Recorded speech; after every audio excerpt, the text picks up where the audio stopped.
¿Qué tal, amigos, amigas? ¿Cómo están ustedes? Bienvenidos a Economía de Frente. Como es costumbre, como en Botica, aquí tenemos de todo en materia de economía y finanzas. Saludando a Ernesto Fares Santosoy, como siempre. ¿Cómo estás, Ernesto?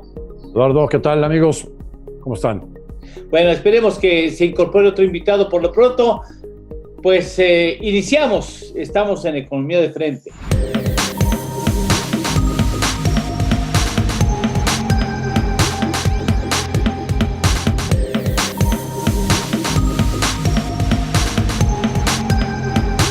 Economía de Frente. Bien, Ernesto, hay muchas cosas que mencionar. Por lo pronto, si quieres, comenzamos por el asunto, para ventilarlo rápido, el asunto del Producto Interno Bruto de Norteamérica, que resulta sorprendente, pero aguas, no caigamos en la idea de combinar o de comparar peras con sandías. O sea, tiene un crecimiento muy importante la economía estadounidense, superior al 6%, pero no es equiparable a la caída mexicana o el avance, según se le quiera ver, de 0.4% en el primer trimestre o de menos 2.9% en términos anualizados. Pero bueno, ¿quién mejor que tú, Ernesto? Gracias, Eduardo. Sí, la economía de Estados Unidos reportó un crecimiento, es una cifra preliminar, al primer trimestre del 6.4%. Como bien apuntas, no se puede comparar directamente con la cifra preliminar que también dio aquí el INEGI para el primer trimestre, donde dice INEGI que hay una caída del 2.9%. Vamos a comentarle a nuestro amable teleauditorio qué es lo que sucede, cómo se hace la medición en cada país, ¿no? En el caso de Estados Unidos, la cifra trimestral la multiplican por 4 y con eso dicen es 6.4% anual. Es muy simplón hacer esto, ¿no? Sí. Porque pues ningún trimestre va a ser igual que el que se calcula. O sea, es absurdo. A mí se me hace realmente absurdo que los norteamericanos hagan eso, ¿no? Bueno, fíjate que la gran mayoría de los países desarrollados así lo hacen. Así es trampa, es hacer trampa. Bueno, entonces si lo dividimos entre 4, da un crecimiento del 1.6 trimestral. Sí. Eso es fuertísimo.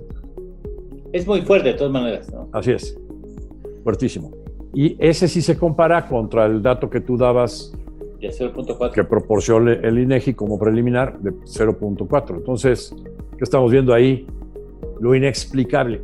La economía más grandota, a la que en teoría le debería de costar más trabajo recuperarse, está creciendo pues 4 veces más, ¿no? Sí. 4 veces más que la economía chiquita.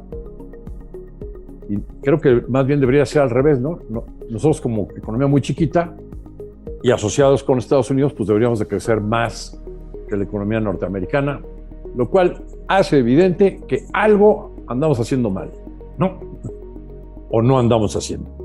Sí, sí. Bueno, entonces ese es el crecimiento en Estados Unidos. Por dentro hay unas cifras impresionantes, ¿no? De lo que está creciendo la inversión, de lo que está creciendo el consumo, tasas superiores al 10% anual, ¿no? Y bueno, pues todo eso se debe a que Estados Unidos sí está metiendo todo el billete que sea necesario para que la economía crezca más de lo que se cayó el año pasado y que tengan una actividad económica superior a la que tenían antes de que empezara la pandemia. Esa es la meta que traen ellos y por eso hay programas de estímulos fiscales, hay un programa de infraestructura, hay otro programa anunciado ahora para la mejora de las familias, todo eso del lado fiscal. Y del lado monetario, pues tienes la creación de dinero, que, bueno, por cierto, hubo una reunión también de la Reserva Federal. Sí. ¿No? Y decidieron mantener su tasa de interés en 0%, el objetivo de la tasa de fondos federales, en donde lleva ya desde marzo del año pasado, sí, un rango entre el 0 al 0.25, y los programas de creación de dinero siguen vigentes en $120 mil millones, pero no solo eso, sino que además el Banco de la Reserva Federal dice que va a usar todas las herramientas que tenga al alcance para asegurar que la recuperación se da y que incluso van a tolerar una inflación arriba del 2%. Bueno, por cierto, la inflación al consumidor allá en Estados Unidos está al 2.6, tasa anual, ¿no?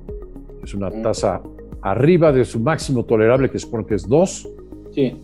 Pero el Jerome Powell ha dicho, y así le vamos a tolerar muchos años, arriba del 2%, para asegurar que la economía sale adelante. Bueno, entonces, yo creo, y fíjate, a ver, que conste aquí en la grabación, yo creo que antes de que lleguen las elecciones en México, Estados Unidos tiene que elevar las tasas de interés. Así de pronto. Bueno, ya concediendo durante el tercer trimestre, ya seguro ahí tiene que hacer un ajuste de tasa de interés, a pesar que le había dicho que posiblemente lo mantendría hasta el 2024. Así es. ¿Puede suceder? Sí. Si la inflación se va. Oye, es que estamos hablando que los petróleos regresan a terrenos de $70, seguramente impulsados por una perspectiva de un mayor crecimiento de las economías en el mundo, ¿no? Sí, y eso lleva a nosotros, nos desgracia las cuentas, porque nosotros tenemos que importar gasolinas y petróleos. Eso de que éramos país petrolero pasa a la historia, porque ya se jorobó el asunto. Entonces ahora somos importadores netos y pues lo compras a lo que esté, ¿no? Así es.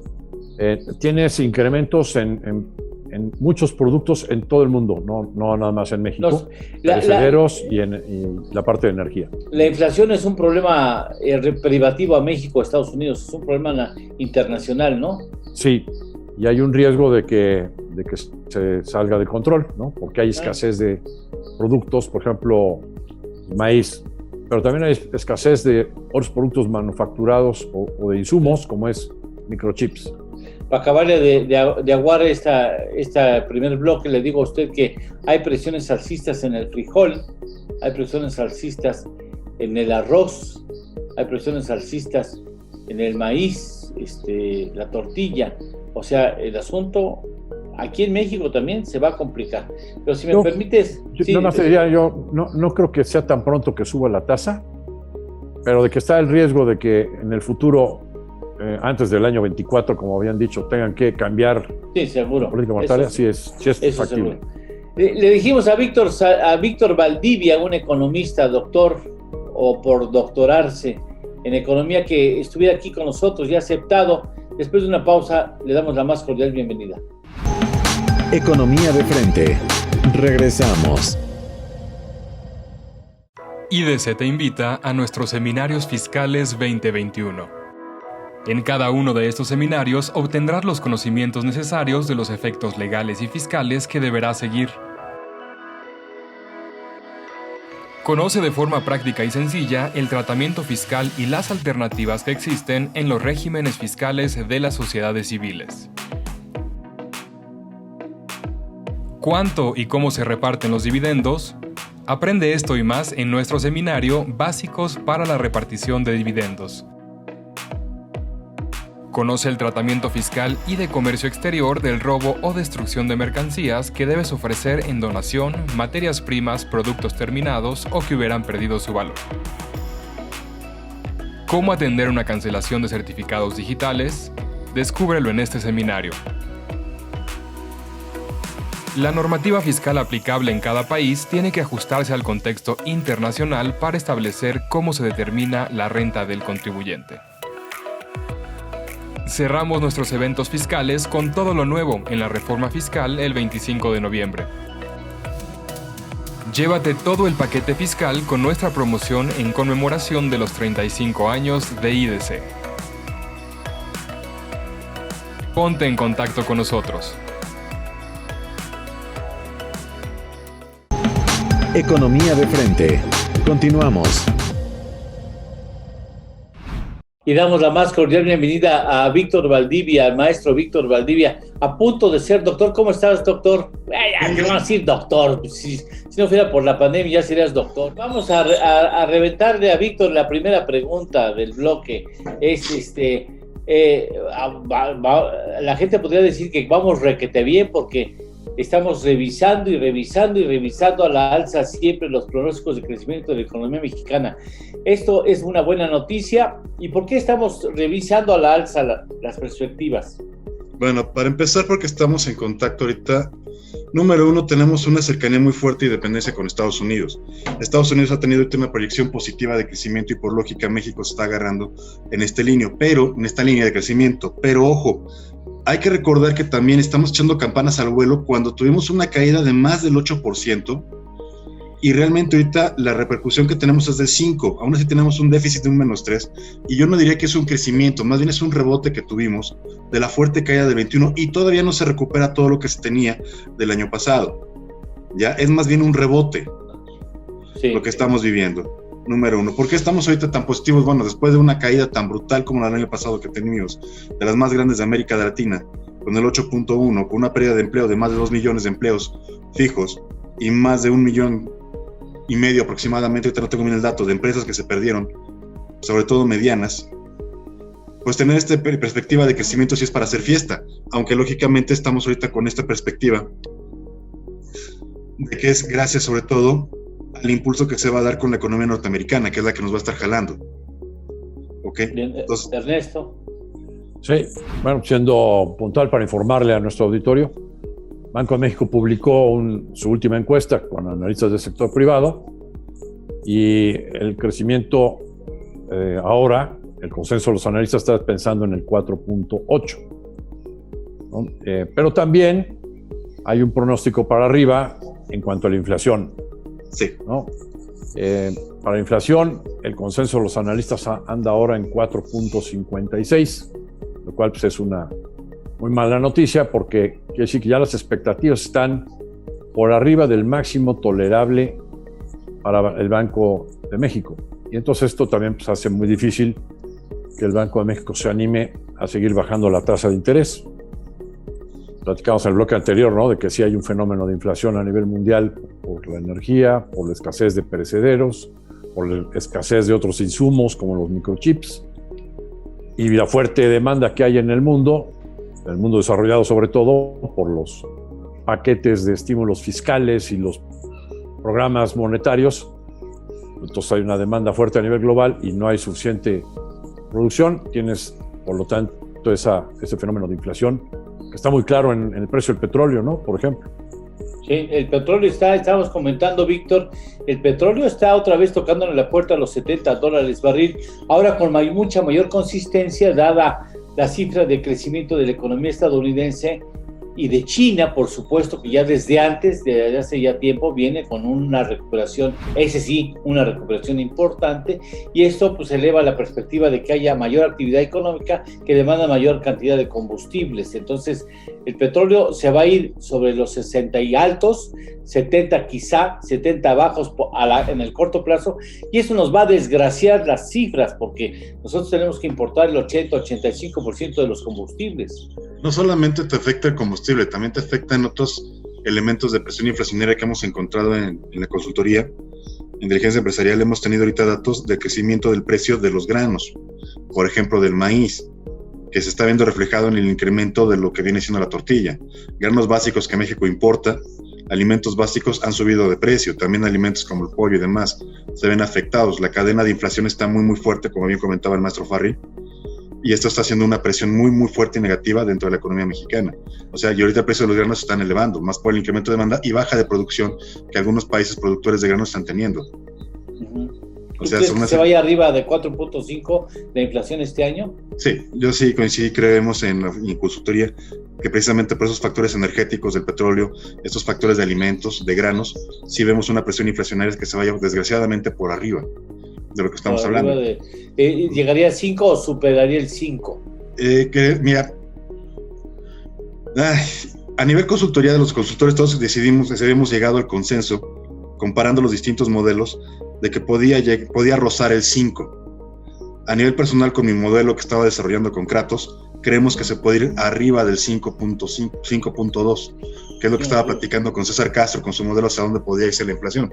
Esperemos que sea solamente una visión negativa. Esperemos que tengamos algunos cambios, pero ahorita sí vemos mucha presión y sobre todo nos preocupa la presión del incremento en alimentos y combustibles.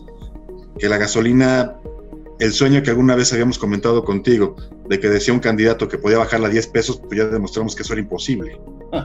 Bueno, es que cada candidato, cada bruto que como candidato, pero bueno, y algunos hasta la logran. Oye, Ernesto, ¿cómo lo ves tú? Muy bien, sí también coincido con Víctor. Vamos a tener una presión inflacionaria más alta de lo que habíamos pronosticado. Sí habíamos comentado ya hace varios meses en este programa que nuestro pronóstico era que, elaborado a finales del año pasado, ¿no?, que la inflación fácilmente iba a tocar por ahí del 5% en abril o mayo, pero pues resulta que ya el dato es de 6%. Y bueno, pues vendrá menor presión inflacionaria hacia el cierre del año en relación a lo que estamos viendo ahorita. Bueno, pues difícilmente, como estamos viendo esa ebullición de demanda global, ¿no?, de todo tipo de bienes y servicios, de perecederos, de materias primas, de microcomponentes, etcétera, por esos altos o fuertes paquetes de estímulos fiscales, más también muy extremos programas monetarios en el mundo desarrollado, pues hace muy difícil que el tipo de cambio, que la inflación baje, aunque el tipo de cambio se conserve bajo por esa creación exagerada de dólares, ¿no? Ahora no tendremos solamente que revisar el Producto Interno Bruto y la perspectiva de crecimiento, Víctor, sino también la inflación. O sea, sí, el gobierno debe estar preocupado, porque si esto se muestra con claridad, eso puede reflejarse en las urnas, porque ahí sí le pegas a la mesa mexicana directo, y eso sí no te lo va a perdonar el ama de casa. Sí, pero aquí sí ponemos un poco de política. Vemos que el gobierno mexicano ha estado muy concentrado más en estos programas clientelares de apoyos a las personas con subsidios directos, que realmente con programas de generación de apoyo a la economía, a las empresas o a otros elementos. En la línea de discurso siempre hay una línea muy positiva, inclusive nos han atacado hasta de apocalípticos por decir que no tenemos un crecimiento. Acuérdate el año pasado, en tu programa, cuando había yo sacado una predicción de una caída de la economía superior al 7%, cuando todavía estamos cayendo en 3%, acuérdate que en las redes sociales me tumbaron, me dijeron desde apocalíptico hasta... ¿Te acuerdas? Sí. Y ya después, cuando la caída rebasó y curiosamente, cuando rebasó la primera perspectiva que habíamos publicado, sí, empezaron a retomarnos y decir, no, consultorías como 10 dice que nada más vamos a caer en 6. Oye, espérate, eso había sido a mediados, todavía no habíamos revisado. Entonces, ahorita lo que estamos viendo es que no vemos una política económica que venga por parte del Estado para poder hacer frente a la situación que estamos viviendo. O sea, hace cosa de media hora antes de que iniciáramos esta plática, el presidente estaba muy contento hablando de las remesas que están llegando a México. Sí, es un logro de este gobierno impresionante.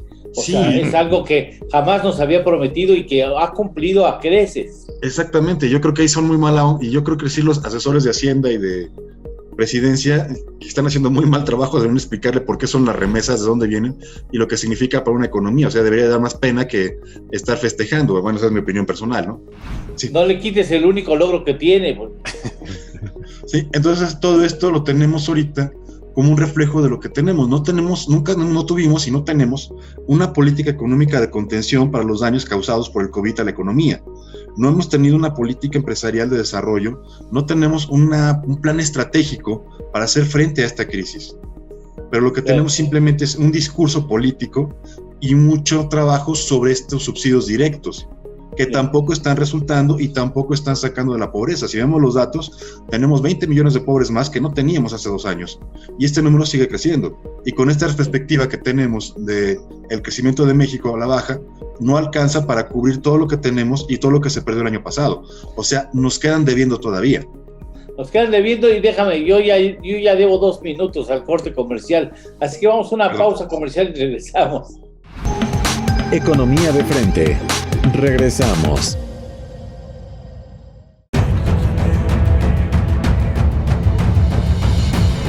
En 1986 nació Información Dinámica de Consulta con la misión de dar información a profesionales del ámbito jurídico.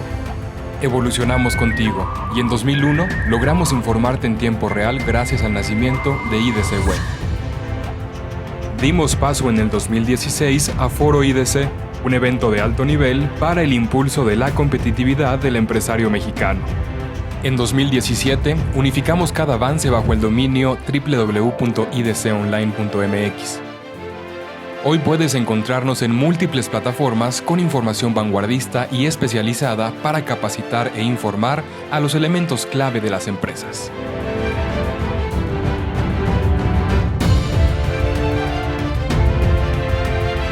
A 35 años de nuestro nacimiento, ha sido un honor acompañar tu labor de llevar a México al futuro.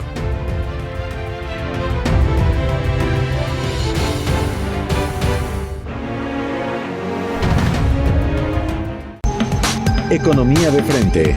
Continuamos. Bien, y Hacienda hace revisión del presupuesto, Ernesto.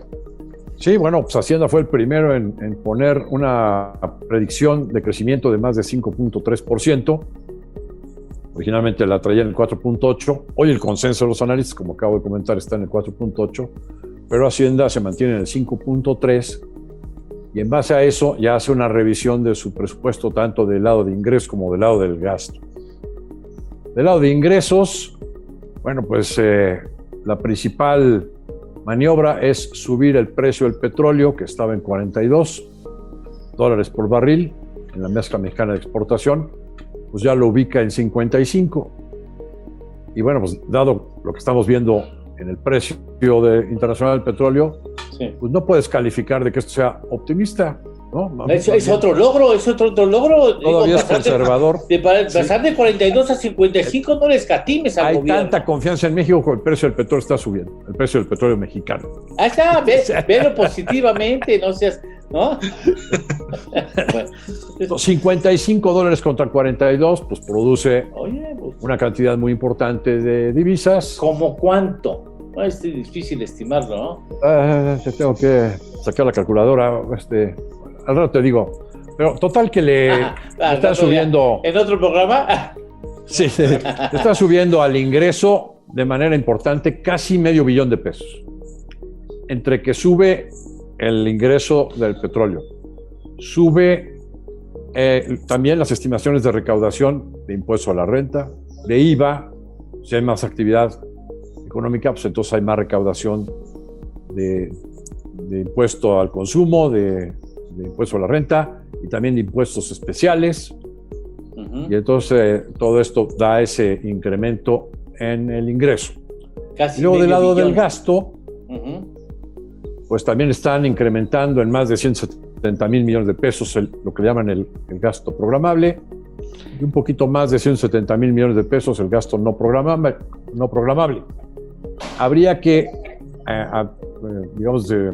señalar a nuestro amable teleauditorio que este ejercicio de revisión del presupuesto era obligado, dado que el 18 de marzo, de la noche a la mañana, de repente el director general de Pemex dijo, pues ya está autorizado por el presidente, pero a partir de ahora el gobierno federal asume todas las amortizaciones de la deuda de Pemex. Sí, y en este año son $6,000 millones, ¿no? Ándale, más de $120 mil millones que no estaban en el presupuesto. Entonces, pues es obligada esta revisión que se debe de someter a la Cámara de Diputados antes de que termine esta legislatura. Ya acabó el periodo ordinario, pero pues le quedan... O sea, tiene que pedir autorización para reestructurar sus compromisos. Así es. Sus planes. Sí, así es. Y al final de cuentas, todo esto lo que va a hacer, pues, digamos, es una bendición lo que le ha pasado al gobierno con este incremento del precio del petróleo, ¿no? Y las remesas. Pero, y esta es la cifra que realmente debía de cacarear al presidente. La deuda sobre PIB, que estaba estimado que iba a estar en 53% al cierre del año, pues ahora la están estimando en 51%, es decir, la relación o la proporción de la deuda en relación al tamaño de la economía va bajando más rápidamente. No se te ocurra escatimarle ese que es otro logro. Es una combinación de que el PIB está subiendo más, gracias a Biden, ¿no?